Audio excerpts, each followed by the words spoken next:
पदनता नन्तामराधीश्वरः पद्मासद्मपदाम्बुजः परमचित् लीलात्ततत्त्वव्रजः विद्यानद्युदयाचलोमितबलः शान्ताखिलैर्नोमलो दद्यान्नस्त्रिजगन्नतिं गुणमणिं प्रातोज्ज्वलालङ्कृतिम्।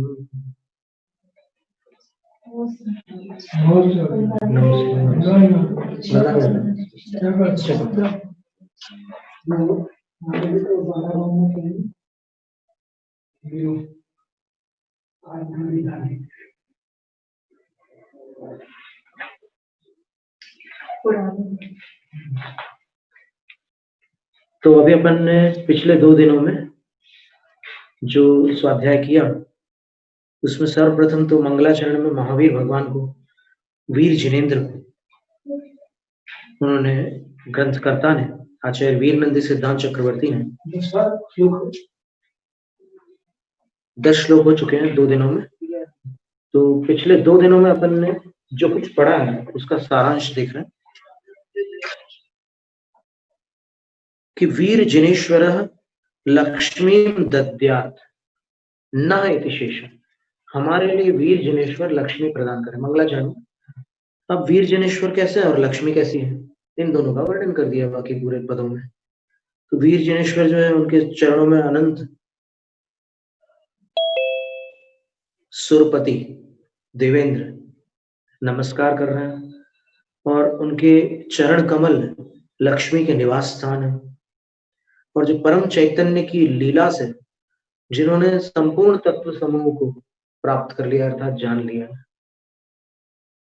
और विद्या रूपी नदी के उदयाचल है, जो जैसे वीर हिमाचल निकसती बोलते हैं ना, और अमित बल, जिनके बल की कोई सीमा नहीं है, शांता खिलई नोमलो, और जिनके सब दोष सब पाप रूपी मल शांत हो चुके हैं,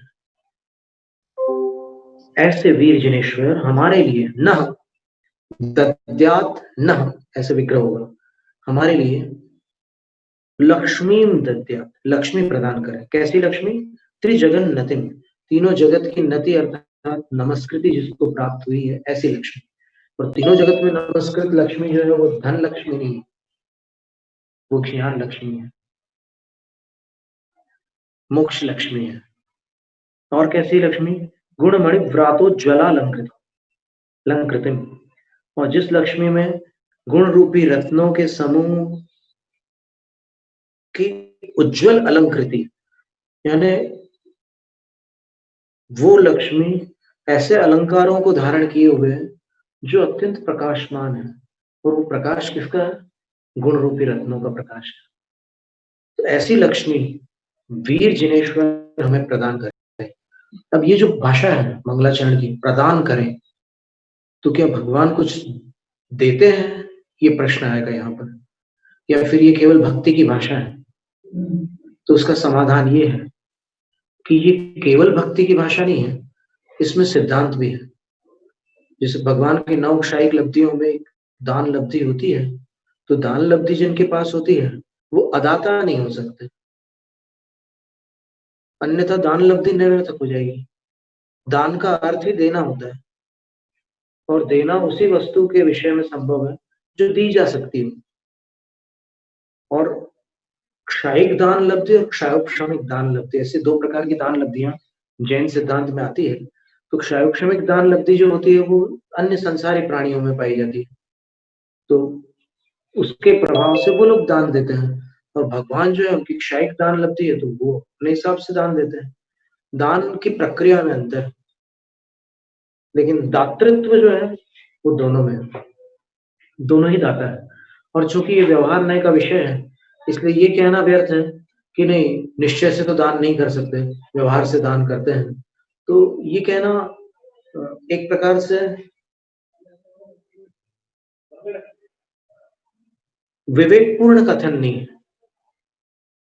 अगर विवेकपूर्ण कथन अपन करें तो फिर दान जब भी होता है, जहां भी होता है, जैसा भी होता है, वो निश्चय न्याय से होता ही नहीं है, क्योंकि निश्चय न्याय में एक द्रव्य के साथ दूसरे द्रव्य का कोई संबंध ही नहीं है। तो फिर लेना देना तो सवाल ही नहीं उठता ना, वो तो व्यवहार नहीं का ही विषय हो गया। तो इसलिए ये कहना बिल्कुल शोभा नहीं देता कि व्यवहार नय से दाता है, निश्चय से अदाता है। निश्चय से तो जो कह रहा है कि अदाता है भगवान, वो खुद अदाता है। निश्चय नय से कौन दाता है बताइए आप? कोई कुछ दे सकता है? जब पर द्रव्य का स्वामी ही नहीं है कोई, तो फिर कैसे दे सकता है वो? तो आदान प्रदान जो होता है वो व्यवहार नय का विषय है, इसलिए व्यवहार नय से भगवान से कह रहे हैं। और व्यवहार नय जो है दो प्रकार का होता है, एक असत्यार्थ व्यवहार नय और एक सत्यार्थ व्यवहार नय। समय पाहुड़ ग्रंथ में व्यवहारो देसी दो दुसुद्धरणो, ये जो दु शब्द है इसकी व्याख्या करते हुए तात्पर्य वृत्ति टीका में लिखा हुआ है कि व्यवहार नय भी दो प्रकार का है, निश्चय नय भी दो प्रकार का है। तो इन दोनों नयों में एक व्यवहार नय असत्यार्थ है, एक निश्चय नय असत्यार्थ है। दूसरा व्यवहार नय सत्यार्थ है, दूसरा निश्चय नय सत्यार्थ है। व्यवहार नय के दो भेद कौन से हैं? एक एक भेद को अभेद करने वाला व्यवहार नय, दो भिन्न वस्तु है लेकिन उनको एक करने वाला व्यवहार नय, वो असत्यार्थ है। और जो अभेद को भिन्न करने वाला है वो सत्यार्थ है। जैसे आत्मा ज्ञाता दृष्टा है, तो आत्मा है, उसको आपने दो भागों में कैसे बांट दिया, ज्ञाता दृष्टा, लेकिन वो सत्य है, वो सत्यार्थ व्यवहार में है। गुण गुणी का भेद करने वाला सत्यार्थ व्यवहार में है, वो वस्तु की सत्ता से भिन्न नहीं कर रहा है, वो वर्णन की अपेक्षा से भिन्न कर रहा है, इसलिए वो असत्यार्थ नहीं है। और निश्चय की बात करें तो जो निश्चय पर संयोग से होने वाले स्वभावों को ग्रहण करता है, विकारी भावों को, वो अशुद्ध निश्चय है। जैसे क्रोध के परमाणु जब उदय में आते हैं तो आत्मा में जो विकारी भाव होता है, क्रोध भाव होता है, उसको भाव कर्म कहते हैं। जो उदय में आया है पुद्गल परमाणु रूप, वो द्रव्य कर्म है। तो उसके उदय में उसका निमित्त पाकर आत्मा के अंदर जो कलुषता आती है वो भाव कर्म है, वो कलुषता आत्मा की है। ये कहने वाला अशुद्ध निश्चय है। अशुद्ध निश्चय ने नहीं कहता कि क्रोध आत्मा का नहीं है। फिर क्रोध किसका बताओ? पुद्गल को कभी क्रोध आया क्या? अनादिकाल से अभी तक कभी किसी पुद्गल को क्रोध आया? कभी आकाश द्रव्य को क्रोध आया? कभी काल को क्रोध आया? कभी धर्म द्रव्य को क्रोध आया? सवाल ही नहीं उठता। तो ये विकारी भाव जो भी होते हैं वो जीव के अंदर ही होते हैं और जीव के ही होते हैं ये, पर जीव के शुद्ध स्वभाव नहीं होते, अशुद्ध स्वभाव होते हैं। स्वभाव के दो भेद हैं, शुद्ध स्वभाव और अशुद्ध स्वभाव। तो अशुद्ध स्वभाव को ग्रहण करने वाला शुद्ध निश्चय है, अशुद्ध स्वभाव को ग्रहण करने वाला अशुद्ध निश्चय है। दोनों निश्चय इसलिए है क्योंकि स्वभाव को ग्रहण करना है। समझ में आ रहा है? बहुत ध्यान से सुनने की बात। वो पर भाव को ग्रहण नहीं कर रहे, इसीलिए तत्वार्थ सूत्र के दूसरे अध्याय में आचार्य उमा स्वामी महाराज ने क्या कहा? पहला सूत्र क्या है? नहीं, दूसरे अध्याय का पहला सूत्र, औपशमिक क्षयिको भावो मिश्रश्च जीवस्य स्वतत्व मौलिक पारिणामिक च। 5 भावों के नाम बताए, औपशमिक, क्षयिक, मिश्र, औदैक और पारिणामिक। ये भाव क्या है? तो बोले जीवस्य स्वतत्व, जीव के स्वभाव। अब बोलो क्या करते हैं? तो जीव के स्वभाव दो प्रकार से अपने को समझने होंगे, एक अशुद्ध स्वभाव, दूसरा शुद्ध स्वभाव। तो ये पांचों भावों को जीव का स्वभाव कहा है। स्वतत्व का अर्थ क्या होता है? निज तत्व, तस्य भावस तत्वम, भाव को तत्व कहा है। तो निज भाव हुए कि नहीं ये पांचों भाव? निज भाव इसलिए हुए, वो भले विकारी हो या निर्विकार हो, लेकिन होते जीव में ही है। ये जीव के बाहर किसी अन्य द्रव्य में नहीं पाए जाते, इसलिए जीव के स्वतत्व है। ऐसा है। तो निश्चय है अशुद्ध हो तो वो पर संयोग से होने वाले स्वभाव को पकड़ता है। पर संयोग का अर्थ क्रोध के परमाणु उदय में आ रहे हैं, ये पर का संयोग हुआ, और उसके उदय में आने पर जीव के अंदर जो क्रोध रूप विकारी भाव हो रहा है उसको पकड़ रहा हो, तो वो अशुद्ध निश्चय नहीं होगा। लेकिन अशुद्ध निश्चय न शुद्ध निश्चय नहीं की तुलना में व्यवहार ही है, इसलिए वो असत्य अर्थ है। क्योंकि जीव का जो शुद्ध स्वभाव है वो क्रोध नहीं है। स्फटिक की जो शुद्धता है वो तो जल जैसा ही उसका वर्ण होता है, लेकिन संगति में वो अलग अलग वर्णों को प्राप्त हो जाता है। तो व्यवहार ने क्या कहता है कि ये लाल कपड़े का रंग है स्फटिक में, क्योंकि व्यवहार ने एक द्रव्य का दूसरे द्रव्य में आरोपण करता है, कारण कार्य भाव भी स्वीकार करता है। तो लाल वर्ण स्फटिक का ऐसा व्यवहार नहीं कहता है, लेकिन नहीं, इसका लाल वर्ण उसमें स्फटिक में जा रहा है, ऐसा व्यवहार नहीं कहता है। लेकिन ऐसा निश्चय नहीं कहता। निश्चय नहीं कहता है कि जिसकी जो सीमा है वो कभी उसके बाहर जा ही नहीं सकता। लेकिन स्फटिक में ऐसा स्वभाव है। वैसे जीव में भी एक वैभाविकी शक्ति है, एक भाववती शक्ति है, एक क्रियावती शक्ति है, एक ये वैभाविकी शक्ति भी है। ये सिद्धों के पास भी है, लेकिन सिद्धों के पास पर संयोग नहीं है, इसलिए विभाव रूप परिणमन नहीं है।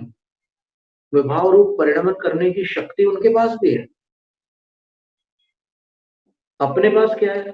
विभाव रूप परिणमन करने की शक्ति होने के साथ साथ पर द्रव्यों का संयोग भी अपने साथ लगा हुआ है, तो अपन परिणमन कर भी जाते हैं।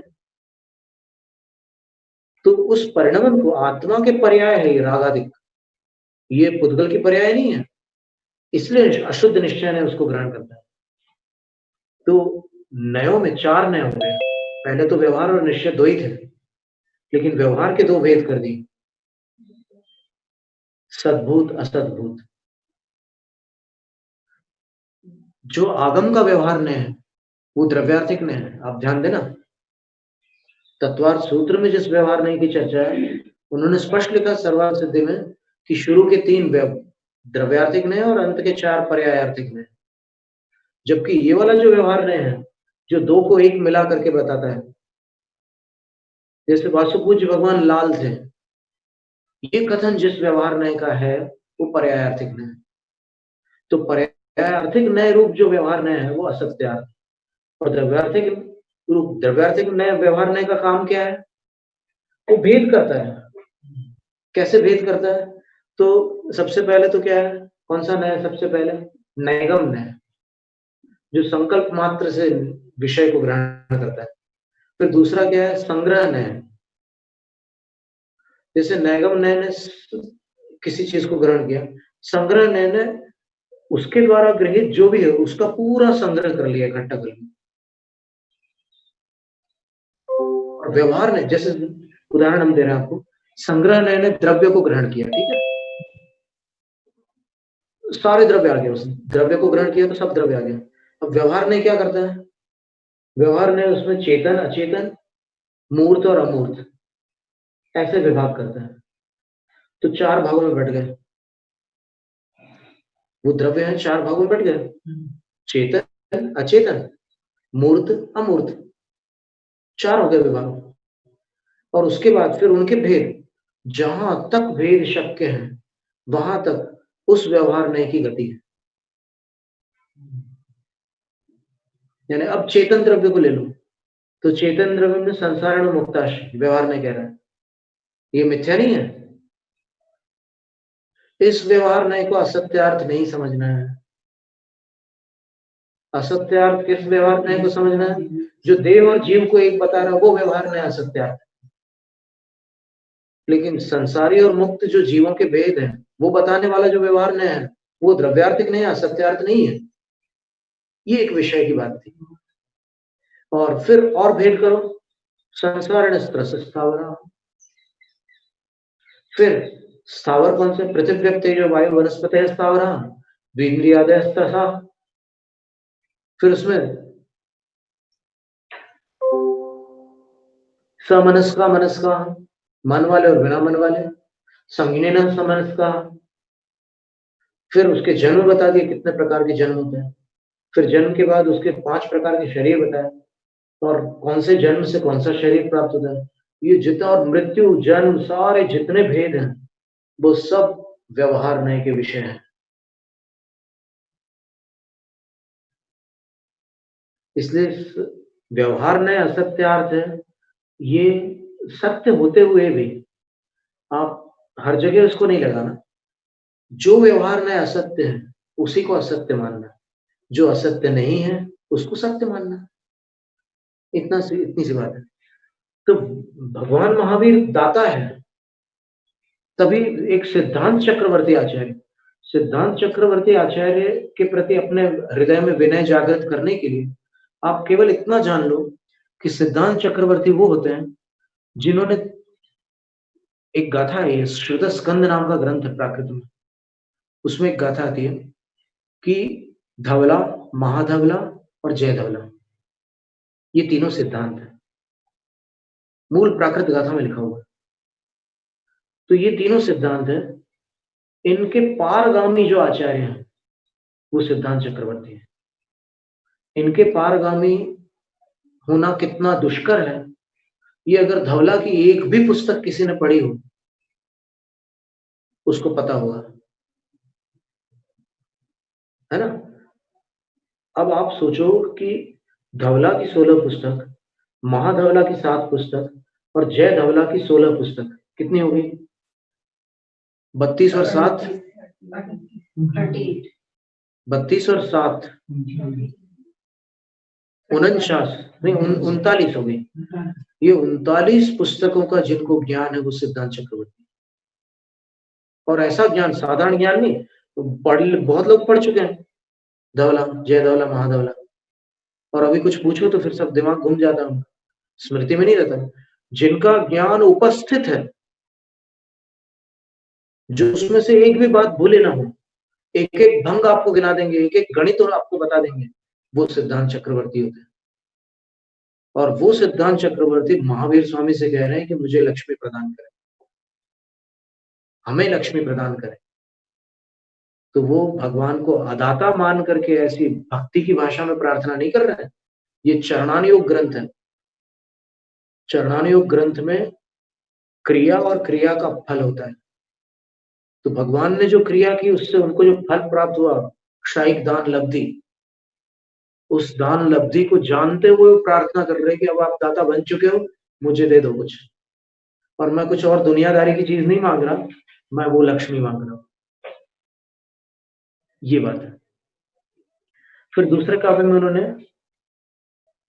योगी समूह से प्रार्थना की है कि वो मेरे लिए वरप्रद, अपने गुरु का भी स्मरण कर लिया उन्होंने। और फिर तीसरे काव्य में उन्होंने शास्त्र रचना की प्रतिज्ञा की है। चौथे काव्य में उन्होंने संसार से वैराग्य उत्पन्न कराया है। पांचवें काव्य में शरीर से वैराग्य उत्पन्न कराया है, और छठे काव्य में भोगों से वैराग्य उत्पन्न कराया है। कितना व्यवस्थित क्रम है। मंगलाचरण में तीर्थ शासन नायक का स्मरण,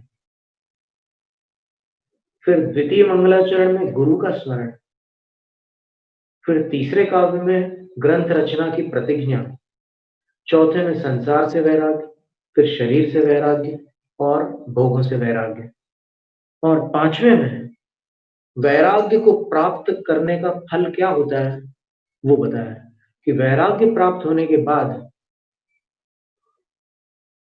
त्याग के अभिमुख हो जाता है जीव।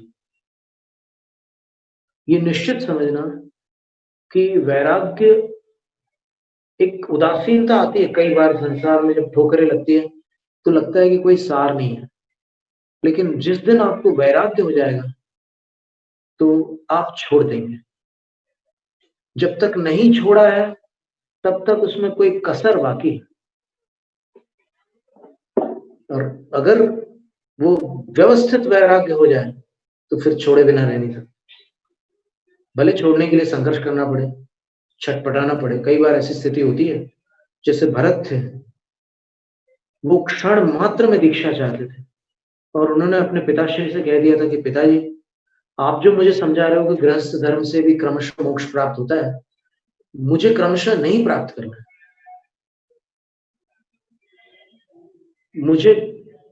मैं थक चुका हूं बोले संसार से, मुझे क्रम से मोक्ष नहीं जाना। इतना प्रबल वैराग्य था उनका। भरत का, लेकिन राम ने उनको रोक लिया कि जब तक मैं नहीं लौट के आ जाता तब तक रुक जाओ। और जब ये सब बातें हो गई तो भरत ने लौटते समय एक ऋषि के निकट जाकर के, एक आचार्य परमेष्ठी के पास प्रतिज्ञा ली थी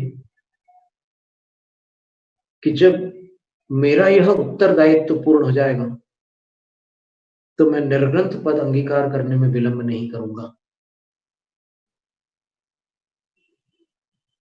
ऐसी प्रतिज्ञा ली थी भरत ने। और तब वो द्युति भट्टारक थे, मुनि सुव्रत चैत्यालय में विराजमान थे। उन्होंने फिर उनको और भी कुछ सुंदर सुंदर उपदेश दिए थे। और फिर जब राम लौट करके आ गए अयोध्या में, राम राज्य स्थापित हो गया, तब भरत ऐसे उपवन में बैठ करके, उद्यान में बैठ करके वैराग्य की चिंतन में डूबे हुए थे। तब वो जो साथ में एक हाथी आया था रावण का, त्रिलोक में, वो एकदम आक्रमण कर देता भरत के ऊपर। और भरत ऐसे ही अपने चिंतन में लीन थे, उनको वो ध्यान ही नहीं दे रहे थे हाथी की तरफ। और राम और लक्ष्मण चिंतित हो गए कि अरे ये तो उपद्रव कर रहा है ये हाथी, तो चलो अपन पकड़ लेते हैं। तो एक तरफ से राम आए पकड़ने के लिए, एक तरफ से लक्ष्मण आए। लेकिन हाथी ने जैसे ही भरत को देखा तो वो आदिनाथ भगवान के काल से उन दोनों जीवों का संबंध था। तो हाथी ने जैसे ही देखा उनको, उसके पूरे परिणाम बदल गए और वो ऐसे जमीन पर बैठ करके एकदम खेद प्रकट करने लगा वो हाथी। और ऐसे ऐसे सोन पटकने लगा और फिर उसमें सोन में से जो फुंकार जैसी ध्वनि निकालते हैं हाथी लोग, वैसी आवाज करने लगा। तो राम और लक्ष्मण भी विस्मित हो गए कि ये क्या हो गया इनको। और 4 दिन तक उस हाथी ने कोई भोजन नहीं दी। और तब देशभूषण कुलभूषण मुनिराज आए केवल ज्ञान के साथ। और फिर लक्ष्मण ने खड़े होकर के उनकी सभा में प्रश्न किया कि उस हाथी को क्या हो गया। तब उन्होंने बताया कि ये चंद्रोदय और सूर्योदय दोनों भाई थे। तो चंद्रोदय का जीव, आदिनाथ भगवान के काल में चंद्रोदय का जो जीव था वो भरत बना है, और ये सूर्योदय का जीव त्रिलोक मंडन हाथी बना है। और दोनों छठे स्वर्ग से आए हुए हैं। इसको जाति स्मरण हुआ है। और जाति स्मरण में वो बताते हैं कि वो मृदुमती नाम के मुनि थे और उनने वो माया की थी। तो तप के प्रभाव से छठे स्वर्ग तो चले गए, दोनों गए, छठे स्वर्ग से दोनों आए थे। लेकिन जब आयु पूर्ण हुई तो ये तो तुम्हारे भाई बन गए भरत, और वो तेरेंच गति में चले गए, माया तेरे गुण से। दूसरे तपस्वी मुनि को लेकर, हाँ बिल्कुल वैसा कर दिया। उनको वो आदर मिलने लग गया जो कि कोई अन्य मुनि का आदर इनने प्राप्त कर लिया, और सत्य नहीं बताया कि मैं वो नहीं हूँ। उस आदर को उन्होंने स्वीकार कर लिया। तो इस माया के कारण उनको तेरेंच बनना पड़ा। और फिर भरत तो चरम शरीर हो गए हैं और ये अभी पुनः छठे स्वर्ग जाएंगे। अभी कहाँ भरत? अभी छठे स्वर्ग में चले गए। हाथी के जीव छठे स्वर्ग में गए। तो इस तरह ये घटना आती है। तो क्या चर्चा क्या थी? सत्यार्थ असत्यार्थ की बात थी। और ये हाथी की चर्चा कैसे आई? वैराग्य कि वैराग्य में रुकना कितना कठिन होता है घर पर, इसका अनुभव हर वैरागी को होता है। जब तक उसको दीक्षा नहीं मिलती तब तक उसको चैन नहीं पड़ता। ये प्रत्येक वैरागी जानता है, एकदम छटपटाता है उसका हृदय।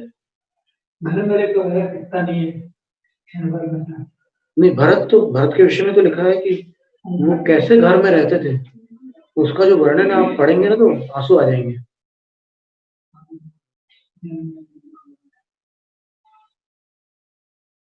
और राजा दशरथ ने भरत की प्रशंसा की। भरत की जब उपमा देते रहेंगे तो उसके अनुसार सबका नहीं है। नहीं, सबकी बात तो कहाँ, उनसे तुलना कैसे हो सकती है। वो तो तद्भव मोक्षगामी। बहुत लोग बात वाले लोग नहीं, वो भरत चक्रवर्ती अलग है। वो भरत चक्रवर्ती का उदाहरण, तो उसमें भी मतलब कमी रह जाती है। असली में वो जो दृष्टांत है भरत चक्रवर्ती की, भरत चक्रवर्ती भी भवांतर के साधु थे और वो भी कषाय कुशील साधु, क्योंकि आप देखिए सर्वार्थ सिद्धि विमान में कौन से साधु जाते हैं? पुलाव मुनि 12 सर तक जाते हैं, बकुश प्रतिसेवना मुनि 16वें स्वर तक जाते हैं, कषाय कुशील मुनि सर्वार्थ सिद्धि तक जाते हैं, और निर्ग्रंथ भी कथनचित सर्वार्थ सिद्धि तक जाते हैं अगर उपशम श्रेणी वाले हैं तो। बाकी स्नातक जो है उनका तो निर्वाण ही होता है। ये उपाद स्थान बताया साधु।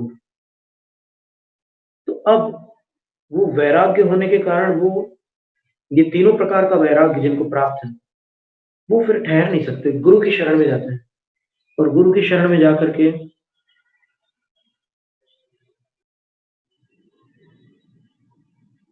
उनके हृदय में जो आग लगी है संसार शरीर और भोगों के प्रति, जो एक उनसे उनके क्लेश की जो अग्नि अंदर सुलग रही है, उसकी शांति के लिए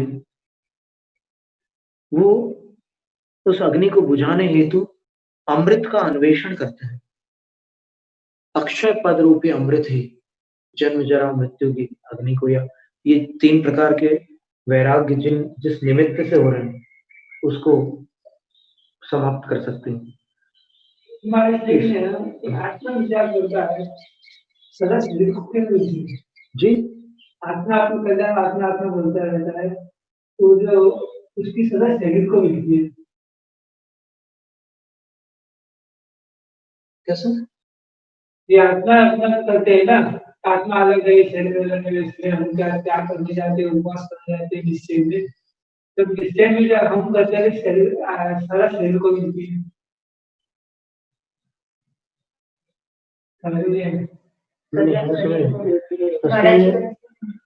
ये जो काय क्लेश आदि जो तप है वो शरीर के माध्यम से किए जाता है, ये तप करने वाला शरीर नहीं होता है।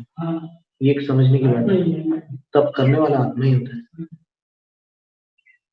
कार्तिकेय अनुप्रेक्षा में सिद्ध किया है कि भोजन कौन करता है?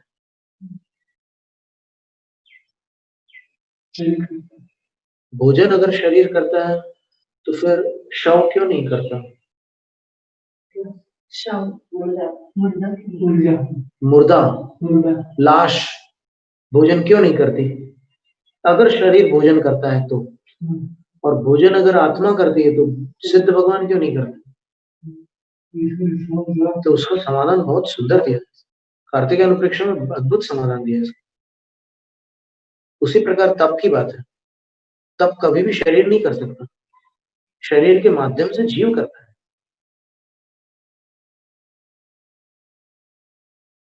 इसलिए महाराज जी क्या ये बीमारियां हुई, आप देखिए महाराज एक उदाहरण देना, जैसे खिचड़ी बन रही है तो आप खिचड़ी नहीं बना रहे, आप तो बर्तन को तपा रहे हैं। तो वैसे ही अंदर निर्जरा की जो खिचड़ी बन रही है वो इस शरीर रूपी बर्तन को तपाने से बनेगी, उसका मेरा नहीं बनेगी। ये बात है। इतने विद्वान थे पहले सभी बहुत साधु सभी विद्वान थे, और उस वक्त कोई साधु का एक मिनट का ये नहीं था, द्वेष है उधर कुछ भी नहीं था। ये साधु अपने अपने ज्ञान से अपने विमर्श करते थे, अपने सिद्धांत के अनुसार करते थे, किसी का खंडन नहीं करना, ये अपने अपने खंडन हो। वो जो स्वप्न है ना चंद्रगुप्त सम्राट के जो स्वप्न है उसमें एक स्वप्न था धूली से आच्छादित रत्न राशि, एक स्वप्न था 16 स्वप्नों में। उसका फल आचार्य भद्रबाहु स्वामी ने बताया कि निर्ग्रंथ मुनिराज परस्पर कलह करेंगे इस पंचम काल में। तो परस्पर में ये मतभेद चल रहा है, आगे भविष्य में और भी कुछ होने वाला है। अभी तो बहुत कम है, आगे हो जाएगा।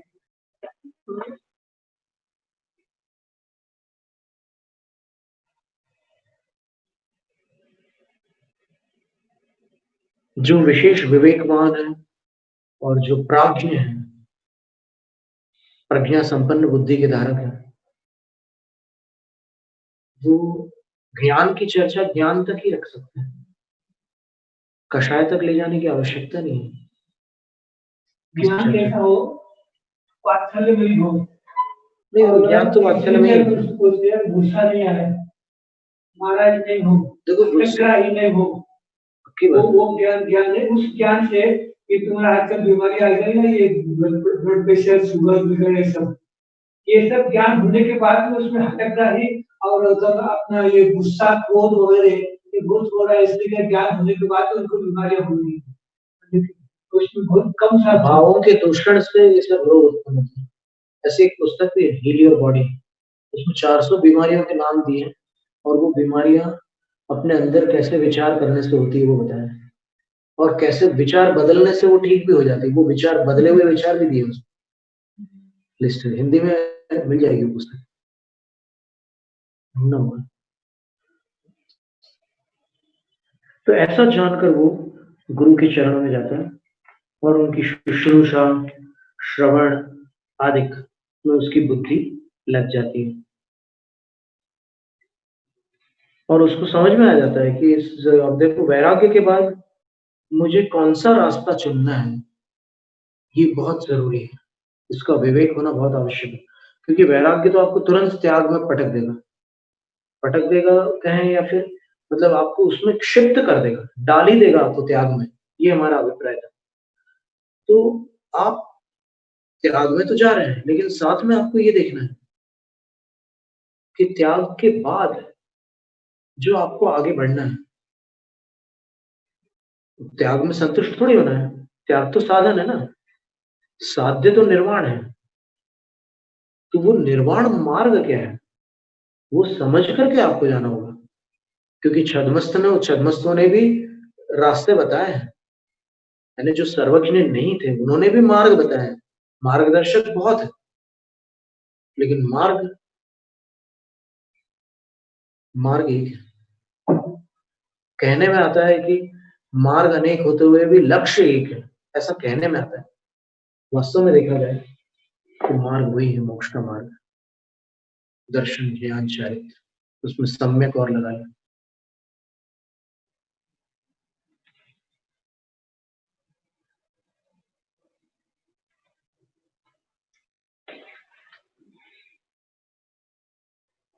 फिर इतना सब समझने के बाद जिनेंद्र भगवान रूपी दुर्लभ स्वामी को वो शरण रूप में स्वीकार कर लेता है, और फिर वो जिन गुरु के शरण में जाता है उनका वर्णन किया है, और उसके बाद उनसे प्रार्थना करता है कि हे गुरुदेव, मुझे पार लगाओ। जैसे भरत ने वहां पर देशभूषण कुलभूषण मुनिराजों की सभा में उनने जो प्रार्थना की है दीक्षा की, उस श्लोक को जब हमने मतलब उसका अर्थ पढ़ा था, तो हमारे अंदर वो वेदना आ गई थी, जो वेदना मतलब हो सकता है कि उनके बराबर तो आ ही नहीं सकती थी, लेकिन वो उसके हमें एहसास हो रहा था कि भरत ने कितनी पीड़ा के साथ अपनी प्रार्थना की, हे भगवान, मैं संसार में भटकते भटकते थक गया हूं। ये जो वाक्य इतना भारी है कि अगर किसी को समझ में आ जाए तो उसको अपनी थकान का अनुभव होने लग जाए इसी समय। मैं संसार में भटकते भटकते थक गया हूं,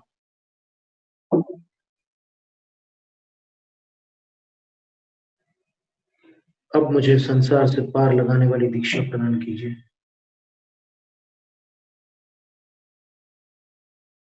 बस फिर आगे का तुम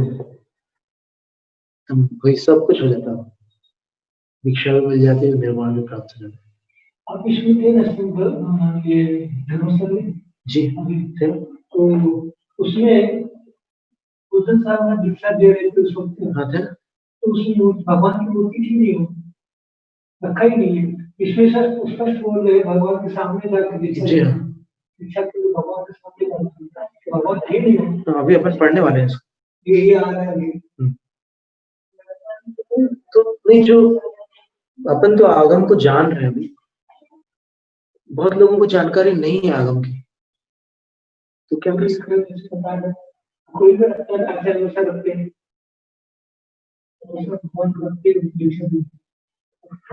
आप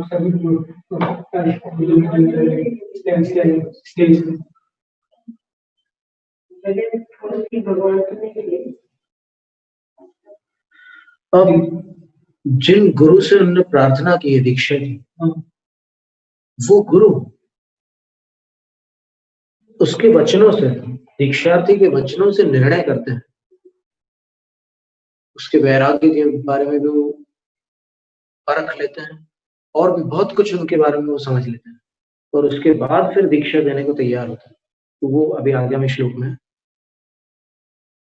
प्राज्ञेन ज्ञात लोक व्यवहृति मतिना तेन मोहोज्जितेन प्राग्विज्ञातः सुदेशो द्विज नृपति वणिक वर्णवर्ण्योऽङ्गपूर्णः भूभृल्लोकाविरुद्ध स्वजन परिजनो मोचितो वीतमोहश् चित्रापस्मार रोगाद्यपगत इति च ज्ञाति संकीर्तनाद्यैः।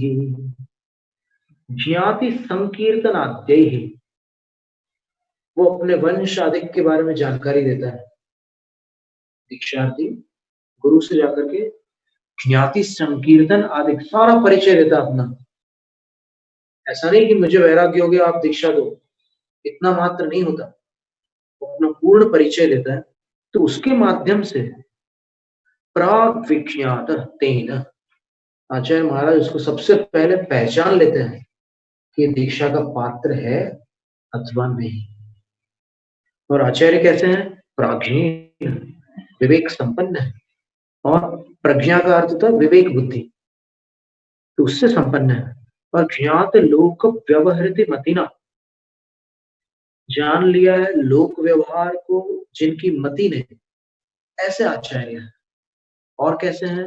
मोहोज्जितेन, क्रांति से रहित, भ्रम का जो त्याग कर चुके हैं, ऐसे आचार्य हैं।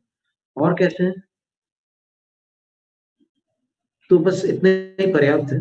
तीन यानी वो प्रसिद्ध आचार्य। तीन शब्द जो है प्रसिद्धिवाचक भी होता है।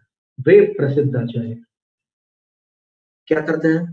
प्राग विज्ञात, पहले उस अच्छी तरह पहचान लेते हैं, विज्ञात कर लेते हैं उसके बारे में। क्या क्या जानते हैं? तो बोले सुदेश, वो उत्तम देश का है कि नहीं है। नहीं तो कई बार देश के संस्कार भी दीक्षा में हानिकारक हो जाते हैं। उत्तम क्षेत्र का जन्मा हुआ है या कहीं इधर उधर से आया हुआ है। म्लेच्छ राजा जो चक्रवर्ती के साथ आते हैं, उनकी दीक्षाएं भी होती है और छठे गुणस्थान के सर्व जगन्य संयम लब्धि स्थान उनको ही प्राप्त होते हैं, क्योंकि यहाँ आर्यखंड में जन्म लेने वालों की उतने जगन्य लब्धि स्थान नहीं हो सकते छठे गुणस्थान के। तो ये आचार्य महाराज पहले जान लेते हैं कि कौन से देश के हैं। उत्तम देश का होना जरूरी है दीक्षा के लिए। और कैसा होना चाहिए? तो बोले द्विज, द्विज का अर्थ होता है ब्राह्मण, नृपति क्षत्रिय, वणिक वैश्य, इन तीन वर्णों में से किसी एक वर्ण का हो, वर्ण्य, तीन वर्णों में से एक वर्ण का हो, निर्ग्रंथ दीक्षा के लिए, निर्वाण दीक्षा के लिए।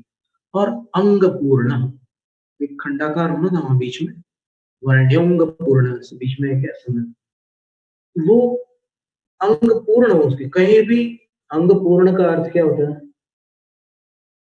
अपने जो 8 अंग हैं वो तो पूर्ण हो ही, लेकिन उपांग भी पूर्ण हो, अधिक अंग और हीन अंग वाला ना हो।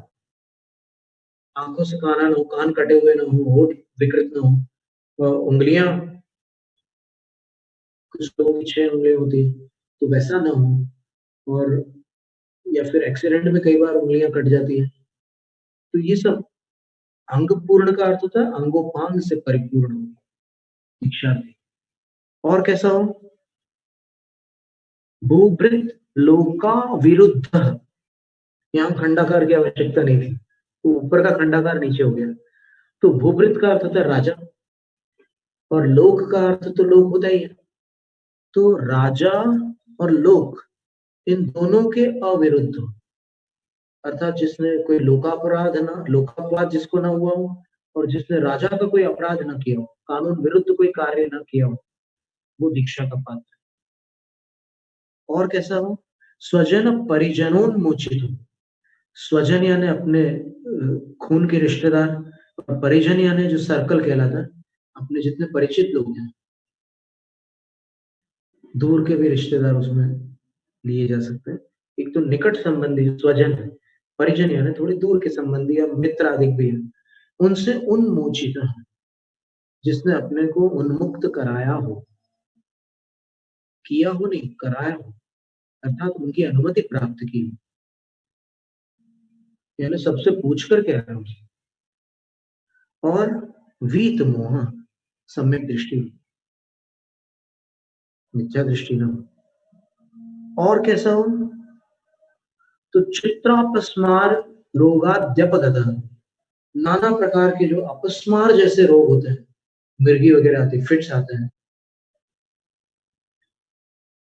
उन रोगादिकों से जो अपगत अर्थात रहित हो। एकदम साफ लिखा है कि ऐसे रोग होने पर दीक्षा नहीं दे सकते आचार्य, उनसे रहित हो।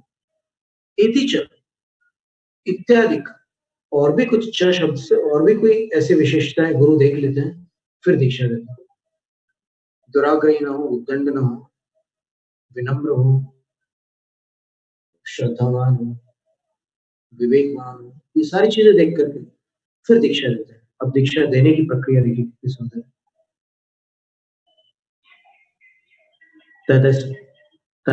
तदाज्ञामृतपान पुष्टो निर्बन्ध गन्धद्विपवत् प्रहृष्ट, बाह्यान्तरङ्गं परिहृत्य संगम, शस्ते मुहूर्ते स्थिरलग्न पूर्ते।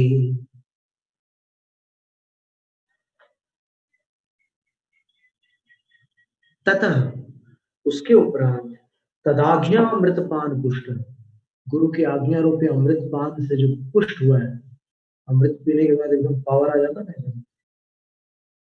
तो ऐसा पुष्ट वह शिष्य निर्बंध गंध द्विपवत, निर्बंध यानी मुक्त, बंधन से रहित। गंधक द्वीप का अर्थ होता है मदमत्त हाथी, गंध का अर्थ मद होता है।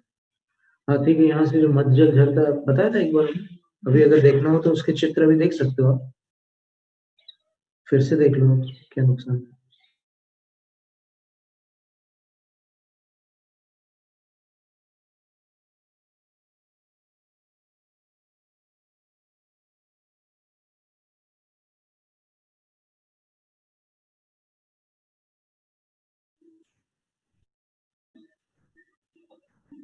ये हाथी के यहाँ गाल के पास से ऐसे एक रस निकलता है, जब वो मदमत्त होता है ना, तो यहाँ से स्त्राव झरता है, उसको मदजल या गंध कहते हैं। और वो जब झरता है तब वो हाथी जो होता है ना, थोड़ा आपे के बाहर होता है, वो किसी के वश में नहीं होता। गंध सिंदूर, सिंदूर का अर्थ हाथी और गंध का अर्थ जिसको मत झर रहा है, ऐसा अर्थ एक ही है। अभी मिल जाएगा वो चित्र।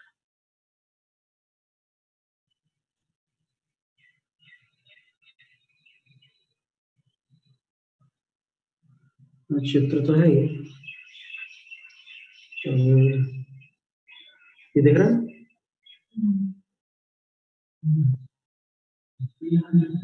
जब उसके मत मत झरा ना, ये उसके गाल जो है उससे मट डाले।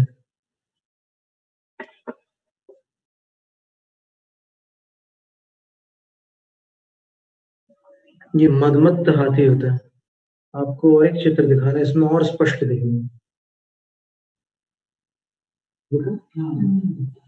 ये तो अभी गुरु की आज्ञा रूपी अमृत को पी करके जो पुष्ट शिष्य है, जो दीक्षार्थी है, वह नैगम नय से शिष्य है। अभी दीक्षा लेगा तब साक्षात एवं भूत नय से शिष्य कहलाएगा।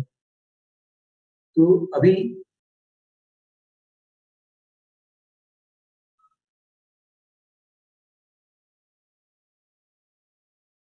तदाज्ञावृत पान पुष्ट, उनकी आज्ञा रूपी अमृत पान से पुष्ट होकर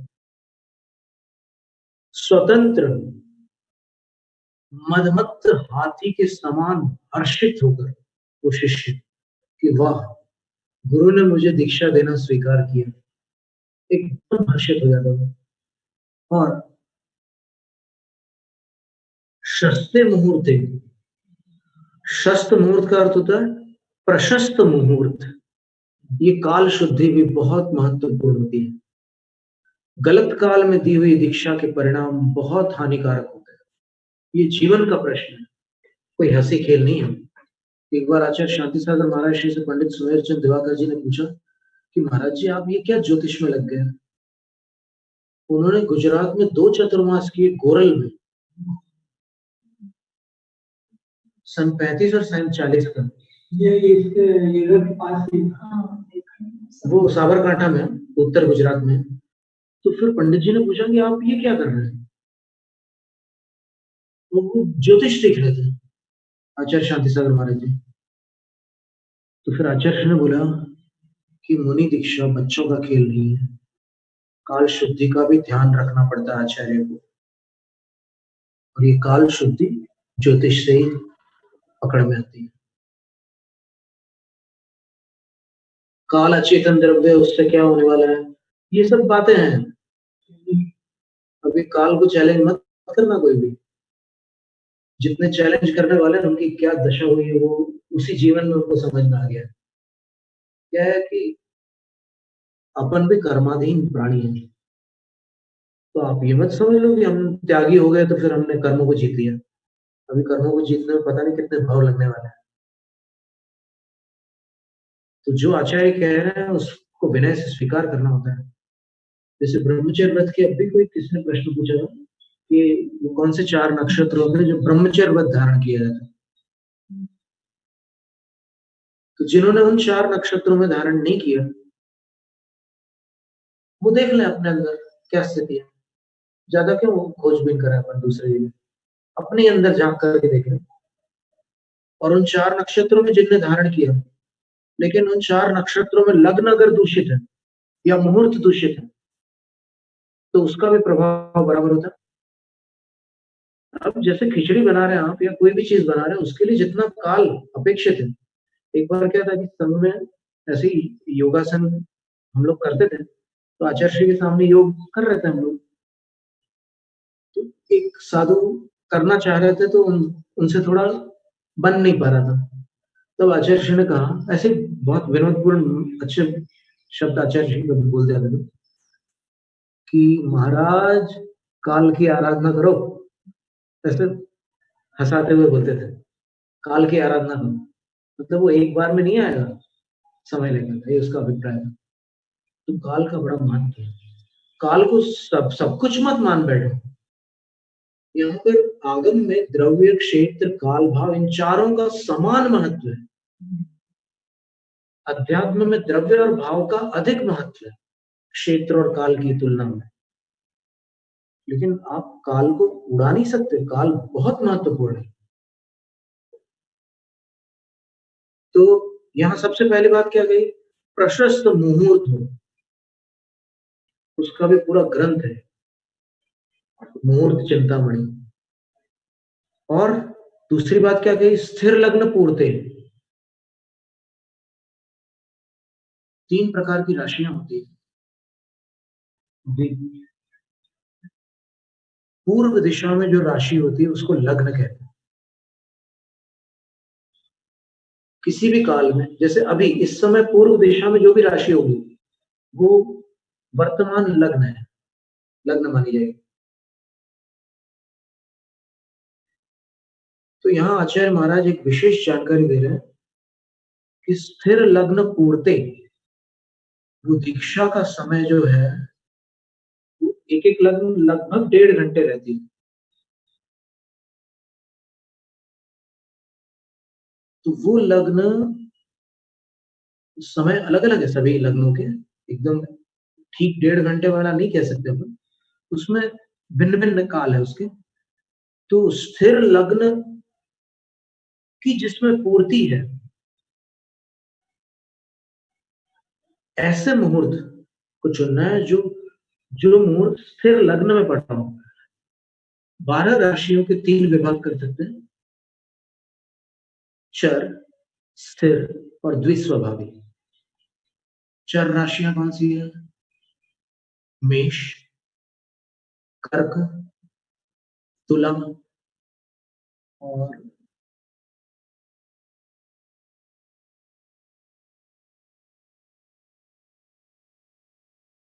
मकर। मेष, कर्क, तुला और मकर, ये चार चर राशि है, यानी चंचल प्रकृति की राशि है। तो इन चंचल राशियों में दीक्षा नहीं देना। मतलब ये अगर पूर्व दिशा में है ये राशि, चर राशि, तो उस काल में दीक्षा नहीं देना। अब एक द्विस्वभावी लग्न भी होती है। द्विस्वभावी जन्म के समय भी रहती है, फिर दीक्षा के समय भी हो सकती है, होती है कोई ना कोई। तो द्विस्वभावी लग्न में क्या होता है कि दोनों स्वभाव होते हैं, उसमें स्थिरता भी होती है और चंचलता भी होती है। जैसे मिथुन लग्न है, द्विस्वभावी है। कन्या लग्न है, द्विस्वभावी है। वो राशि द्विस्वभावी है। मिथुन, कन्या, फिर धनु और मीन, ये चार द्विस्वभावी हैं। और बाकी जो चार हैं, ये तो 8 हो गई ना, 4 और 4 8। जो बाकी 4 हैं वो स्थिर लग्न है। वो यदि पूर्व दिशा में हो स्थिर लग्न, तो उसमें कोई शुभ मुहूर्त में दीक्षा ले सकते हैं। वो कौन से 4 लग्न है? तो बोलते हैं कि वृषभ, फिर दूसरी सिंह लग्न, तीसरी वृश्चिक लग्न और चौथी कुंभ लग्न। ये 4 स्थिर लग्न है। लेकिन इसमें भी अगर सूक्ष्मता से देखें तो अभी अपन आगे बढ़ते हैं, इसमें आचार्य महाराज क्या कहना है। स्थिर लग्न पूर्ते,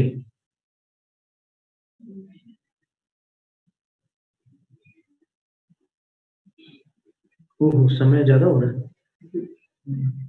तो बस अभी अपन फिर इतना ही रखते हैं। तो ऐसे समय पर बाह्यांतरंगम संगम परिहृत्य, बाह्य और भीतरी परिग्रहों का परिहार करके फिर आगे की विधि आगे बताएंगे। अभी दीक्षा की पूरी लंबी विधि है एकदम, आप ये नहीं समझ, बड़ी सुंदर विधि है, वैरागियों के लिए बड़ी सुंदर रोचक है। देखने वालों को भी लगता तो है, कुछ तो फीलिंग तो आती है अंदर। अतः जैनम जय शास्त्र तथा प्राणिक स्वाध्याय निष्ठापन क्रियाएं पूर्वाचार्य गुण सकल कर्म क्षार्थ भाव पूजा वंदन आस्था समेत शुद्ध भक्ति का विचरण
वंदे अर्हन्ते कीर्तिसे 24 संचेवके